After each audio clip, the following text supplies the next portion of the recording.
Okay. Hi, I'm Karen Maxwell.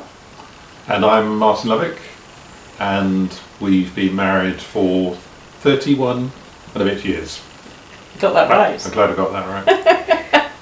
As Martin said a moment ago, we have kept our own names, which wasn't a point of conflict, really. I think it was just... Was it ever an issue for us? I don't think so, no. So I was just thinking about kind of interesting points in our relationship, our journey. I'm Jewish. I'm from Church of England background. No strong Christian faith now, but that's anywhere my cultural background. But you do sing in church every week. I do. I have just recently joined the choir. Yes, that's true.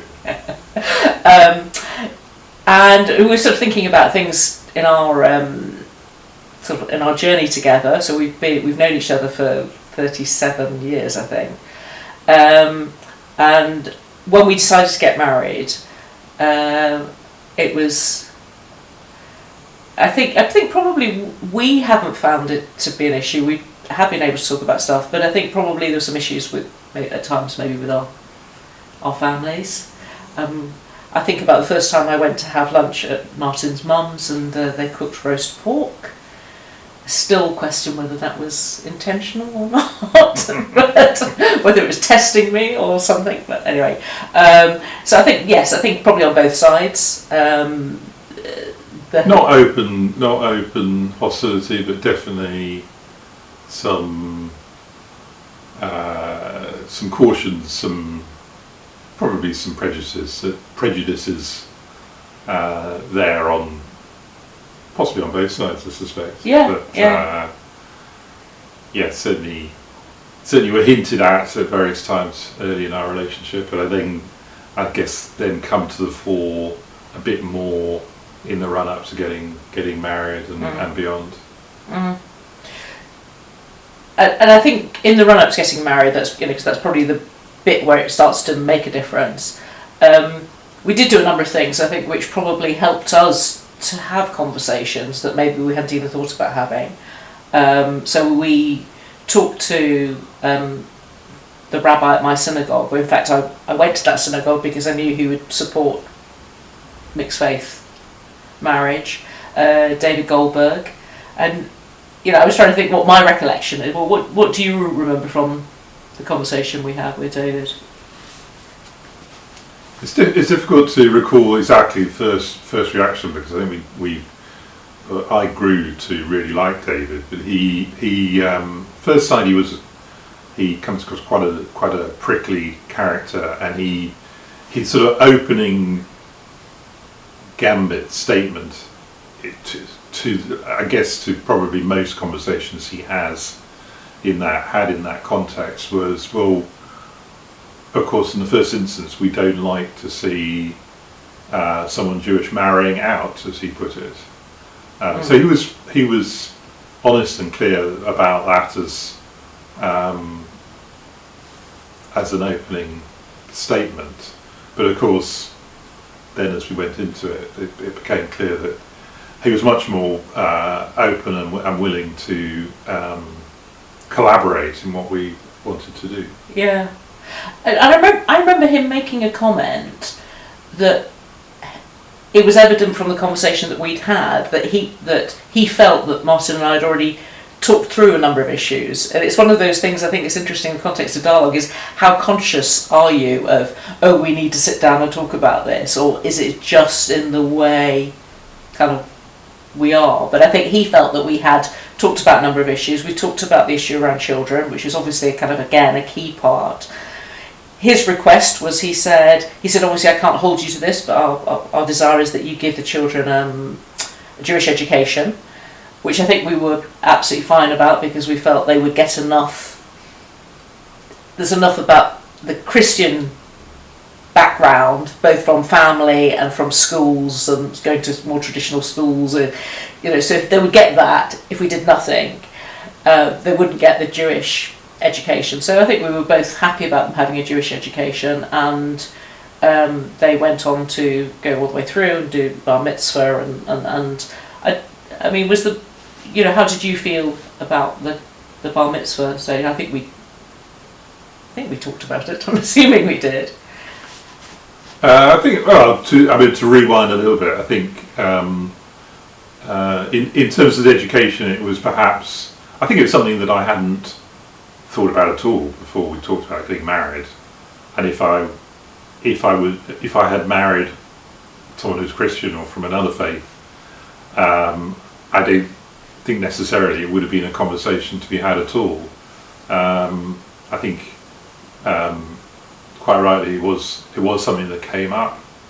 I think, if I'm honest, at the time I thought I was thinking more in terms of sort of jointly celebrating Christian and Jewish festivals. So it'd be a question of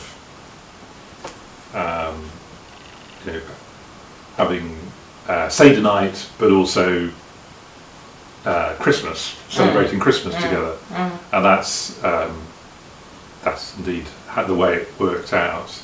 I think the education was, possibly more of a commitment that I realised at the outset. I don't regret that we followed through on that. To be honest, you made 99% of the running on that. So in terms of the actual effort of getting the boys to religion school every Saturday morning, or most Saturday mornings. I think that was a great experience for them, which they carried through to bar mitzvah and beyond, particularly in the case of one of our sons, Simon, through a youth group, summer camp environment, which he got a huge amount out of. So that's been a great experience for them, and something that I'm very glad that they enjoyed. Yeah, I just thinking in terms of the context of what we're talking about today. I think as a couple, we're not a couple who tend to have rows, probably sulk more than rowing, and we've built habits. Possibly because my background is I'm a psychologist, so I do this with clients. Always harder to do it on yourself. We did have a couple of couples counselling sessions, and it was about listening, and then we realised actually it's not that hard to be really listening to each other. I think we're probably usually good about that. I think we tend to we'll have quite heated arguments, but more political type of arguments. So we'll get into that, and agree. Well, as you said before, you usually win those arguments. So I think it is. So Israel is definitely a potential, has been always a potential flashpoint. Between us, I think. Probably started off with very different positions on that, and I think over the years, in the course of conversations and in some cases arguments, have learned to sort of value and appreciate the other's point of view. I don't think our views exactly coincide even now, but we've got to a position where we're both comfortable. And again, when it comes to our children, I'm very comfortable. We've given them, if you like, all the tools to be able to come to their own points of view from an informed viewpoint on what obviously is a very, very difficult potential issue. I do remember we recalled fairly early on in our relationship a time when we were out for a meal with a group of friends. I think my mother was there for some reason. We were celebrating something, I can't remember. And we got into a discussion about Israel, and one of your friends, I think I probably made an incautious comment and was accused of being, well, but not use a full phrase, but I was accused of being anti-Semitic, which was, certainly stopped me in my tracks at the time, and sort of had a lot of time to sort of reflect on that conversation. But it was, it was a moment at which we realised this was a topic that had to be handled carefully. I think it probably, in some ways, is symptomatic of realising that there are some places where you're just never going to get, you're never going to get to the same point. The coincidence of your thoughts and ideas, and you just have to accept difference. And maybe that's kind of a learning. That's probably in terms of the pattern of our marriage. Is that there are some things that we just see and do and feel differently, and that's fine. We don't have to kind of, if you're choosing a colour for the sitting room, that it's probably useful that we, we're happy that. But then you tend to defer to me on that one anyway. But if it's a point about Israel, if we look at it sort of analytically, you say, well, you come at it from a sort of historical perspective, an intellectual perspective, or maybe a principles perspective, and I come at it 90% from a sort of emotional perspective, and it's very, very difficult to actually end up with the same viewpoint. But we can agree to respect those differences, and maybe that's been a really key thing for us, and that's probably true throughout. So it's about I grew up in a very orthodox background. My grandparents kept kosher, etc., etc. But my parents weren't that observant, and so for me, moving into a liberal synagogue that was just generally, apart from for us, I mean, you've always felt very, very welcome there. The whole attitude of that synagogue is very inclusive, and it is about respecting. We can have different positions on things and still be. Be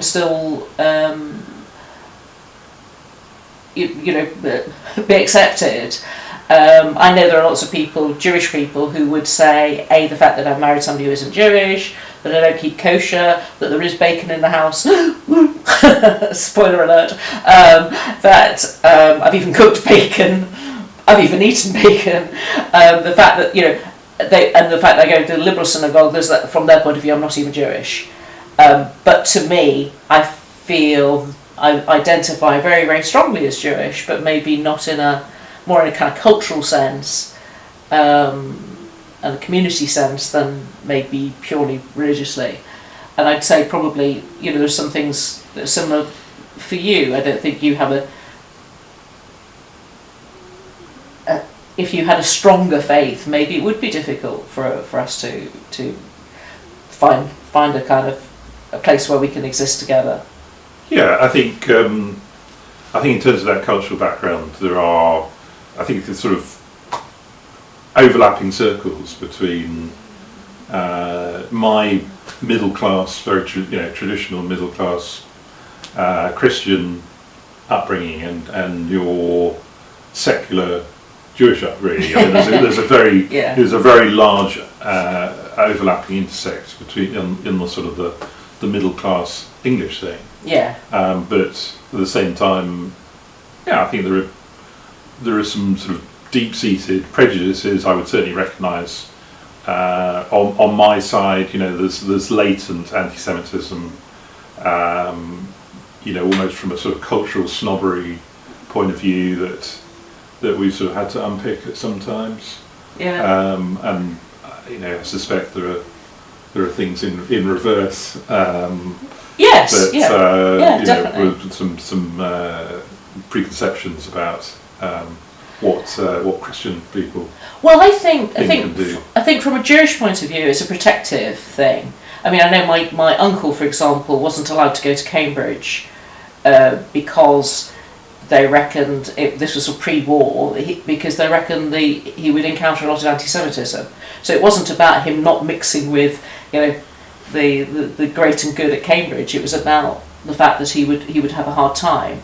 So I think the Jewish perspective is more about, it's not a sort of an anti-Christian, but it's a, we keep ourselves to ourselves, kind of ghetto thing. I think I was quite surprised, and this was quite recent, hearing about your grandmother's anti-Semitism, which I was quite surprised about. So I kind of forgive your mum a lot more. But then my grandparents were not told about my cousin who got married to somebody who wasn't Jewish quite a long time before us. So it would have been exactly the same. It would have been exactly the same on that side. But I think there is probably, it's this thing about focusing on the things that we, as you say, there's a lot of overlap, attitudes about education, about family, and I think it is about being able to not have to agree on everything. And I think that's probably, I think that's probably, in all aspects of our relationship, one of our key strengths has helped us. That we can do our own, and we were joking about our names, but that's probably quite, again, emblematic of, we have got our own identities, but we can work, be one identity. And I think it's this thing as well. I remember you saying it about the bar mitzvah, that you said, I don't want to pretend to be Jewish for the day, for it to be brushed over the fact that I'm not Jewish. I want to be a non-Jewish parent of a boy who's having his bar mitzvah. And I think that's what I felt. We were joking about it. I got asked to read in the church at Christmas last year, and people were going, "Oh, how do you feel about that?" And I said, "It doesn't. I don't feel like it's somehow cutting away from my Jewishness. I'm Jewish, and I was reading in church, and it was lovely to be included. So it feels like there's opportunity to sort of grow what we can do together, rather than it feeling some kind of that it sometimes somehow reduces or impacts on our own identity." Yeah, I think to pick up one of the themes, so on the bar mitzvah itself, I think it was very much related to the sort of the openness and the world view, if you like, of the synagogue that we chose to go through for the boys' bar mitzvah, and indeed the rest of their education. Had it been somewhere where much more of a sort of closed mind, I think I would have been far less comfortable. But that was definitely did not apply there. You were given a Hebrew name, weren't you, for it? I think I was. Yeah. For the actually, for baby naming. for the naming. marriage, I thought. No, I think it was the baby naming. Okay. But yeah, you Okay. got given a Hebrew name, so there you can have a Hebrew name. Yeah. I guess one area might come up again is when the boys get married. One of our sons is already engaged to be married to someone who from a Roman Catholic. Well, she definitely has some Catholic, and yeah. I think their church though is Church of England. Yeah. So I guess it may come up, it may resurface there to some extent. May indeed with our other son, depending on who he gets married to. Well, the woman he's seriously dating at the moment is the daughter of an Anglican minister, so you can see where that. I think again, but it's interesting. I think there is this tendency to sort of assume issues, and I think we've touched on this before. I think there is a feeling automatically there are going to be major issues, major areas of conflict, and I said to Jacob, our older son, the one who's engaged, he said he would like to have Jewish elements to his wedding, and I said, don't do that because you think that's what I want. Do it because if it means something to you, do it. I think, and I'm sure Emma's parents are probably thinking, oh, how do we want to do this, and will Karen be offended, and they're sort of assuming that things are going to be a problem when actually there isn't a problem. So I think there is, but I mean, we've experienced it. We attended, before we got married, we attended a fantastic workshop that Jonathan Romain hosted for interfaith couples, and one partner was Jewish and the others were Muslim or Christian or maybe want to seek as well. And some of the problems that the families were encountering, the kids were encountering, the young people getting married were encountering were awful. I think we came out of it feeling that, you know, our families were being very reasonable, but you can see the potential for conflict, and maybe the conflict is caused more by the sort of families and the communities. Absolutely, it's The couple can kind of work it out. The institutional context is very significant, I think. Yeah. In that that was very supportive for us right the way through, from us getting married to the boys' upbringing and so on. In another scenario, and you know, hopefully this won't happen, but in another scenario where, you know, some external agency was putting pressure on our kids to adopt a position that they or we were not comfortable with, would be a different matter. And that's, I think the seminar that you referred to that we went to before we got married, the problem seemed to be always coming from the community and and the institutions, not between the couple themselves in origin. Although of course it then does infect the personal relationships. And it comes down to those key points about, you know, your kids and educate. I suppose. I mean, we would never have chosen. I would never have even thought about choosing a Jewish school for my kids. I didn't go to a Jewish school. I can't really see, particularly living in London when you've got some amazing schools, I couldn't see why you would restrict yourself to going to a Jewish school. But I know lots of people who go, again, for the sort of protection aspect to avoid anti-Semitism. I mean, the school that our boys went to, it was Anglican school. Probably a third of the kids were Jewish anyway. But Probably. But it didn't. I think had we been in a smaller community where there wasn't that sort of tolerance around, things might have been. There might have been more everyday issues, but I think growing up in London, it's such a kind of melting pot of backgrounds, faiths, cultures, that it's more normal to be tolerant of that. That's the kind of background. Probably that's why we chose to live in London in the first instance. Yeah.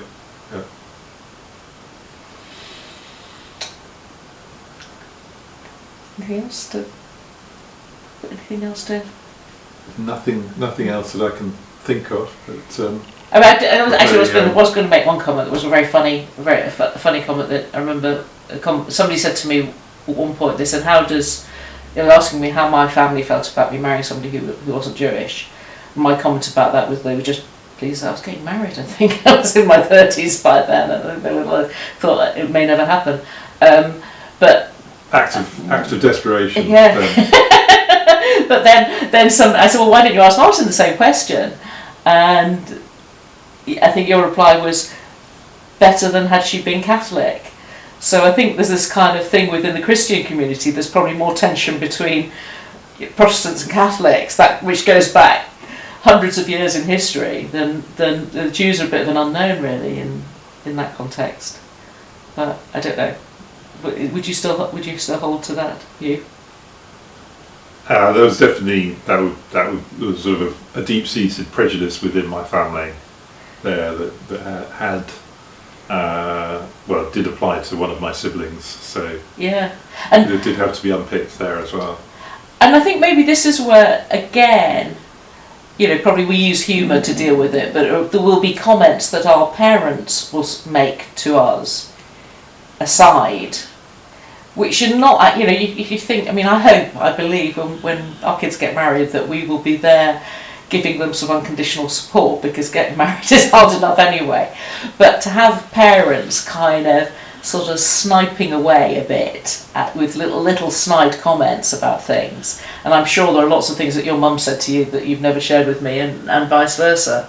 So I think there has to be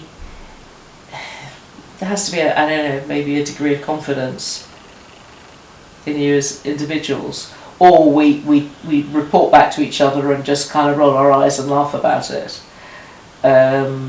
Maybe that's again an advantage of getting married. We were both in our 30s when we got married.